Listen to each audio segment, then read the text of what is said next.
High everyone, welcome back to my another mini blog. কি খবৰ আপোনালোকৰ? আশা কৰোঁ আপোনালোক সকলো ভালে আছে। আজি ভিডিঅ'টো আৰম্ভ কৰিছোঁ আমাৰ যোৰহাটতে হৈ থকা অসম মহোৎসৱৰ পৰা। আহকচোন মোৰ লগতে আপোনালোকেও মেলাখন উপভোগ কৰক।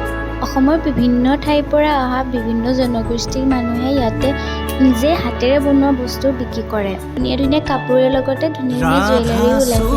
ল'বলৈ কিন্তু মন গৈছিলে, কিন্তু দামবোৰে বহুত বেছি পায়। দাম চাই কাম কি কয় ৰাইজ, নহয়নে বাৰু? তাতে বেছি কালচাৰ প্ৰগ্ৰেমো হৈছিলে, আমি কালচাৰ প্ৰগ্ৰেমো চালোঁ দেই, বহুত ভাল লাগিলে। আজিলৈ ভিডিঅ'টো ইমানেই। ভিডিঅ'টো চাই কেনেকুৱা পালে ক'বলৈ নাপাহৰিব কিন্তু। See you my next mini vlog. Bye bye. Love you guys.